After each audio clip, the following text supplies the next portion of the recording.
भाई मेरी ना एक हॉट टेक है अबाउट बॉल्डिंग मेन, और मैं उनकी बात नहीं कर रहा जो 35+ साल के हैं। मैं डेटिंग पूल की जवान मछलियाँ यानी गाइज इन देयर 20s की बात कर रहा हूँ। और इन लोगों में भी उन्हीं की बात कर रहा हूँ जिनको बॉल्डिंग से अपनी फ़र्क पड़ता है। बहुत सारे ऐसे होते हैं जिनको फ़र्क नहीं पड़ता, दे शेव देयर हेड ऑफ, बढ़िया बात है, बेस्ट तो वही है।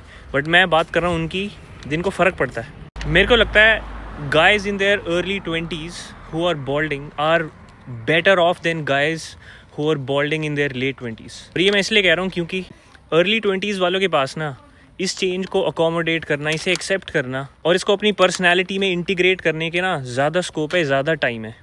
लेकिन जो अपनी लेट 20s में है ना, उनके पास ज़्यादा रिस्पॉन्सिबिलिटीज़ हैं, ज़्यादा कंस्ट्रेंड है वो काम से, पर्सनैलिटी रिजिड हो चुकी है। तो उनके लिए इस चीज़ को प्रोसेस करने के इतना टाइम नहीं है जितना एक अर्ली 20s वाला बंदा कर सकता है। तो मेरे को लगता है जो अर्ली 20s वाला ना, इसको अपने गिरते स्टेटस को कॉम्पनसेट करने का ज़्यादा स्कोप है। क्योंकि फ़र्क ये भी है ना यार, जो बंदा लेट 20s में है उससे सोसाइटी एक्सेप्ट करती है आउटपुट्स, उसकी वर्थ कितनी है, कितना काबिल हो चुका है, कितना कमाता है, और इस पूरी प्रोसेस में उसको एक रिस्पॉन्सिबिलिटीज़ का भार फील होने लग जाता है। और ऐसे में अगर ही फाइंड्स आउट कि his body is undergoing a transition, that always can be harder to accept and accommodate, and it can further get harder if that person is not even sure of where they are in life. इसलिए मेरे को लगता है कि early 20s वाले के पास ना ज़्यादा स्कोप है to disentangle their self worth from this balding situation.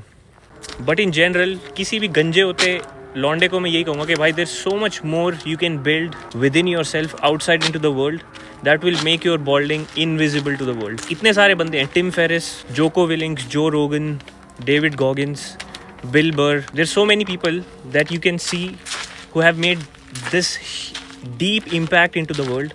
सब गंजे हैं, उन्हें फ़र्क ही नहीं पड़ता भाई। इवेंचुअल एटीट्यूड तो यही होना चाहिए कि मेरे को फ़र्क नहीं पड़ता, मैं कुछ जीवन में करने आया हूँ, मैं कुछ देने आया हूँ और मैं दे के जाऊँगा। That's all that matters.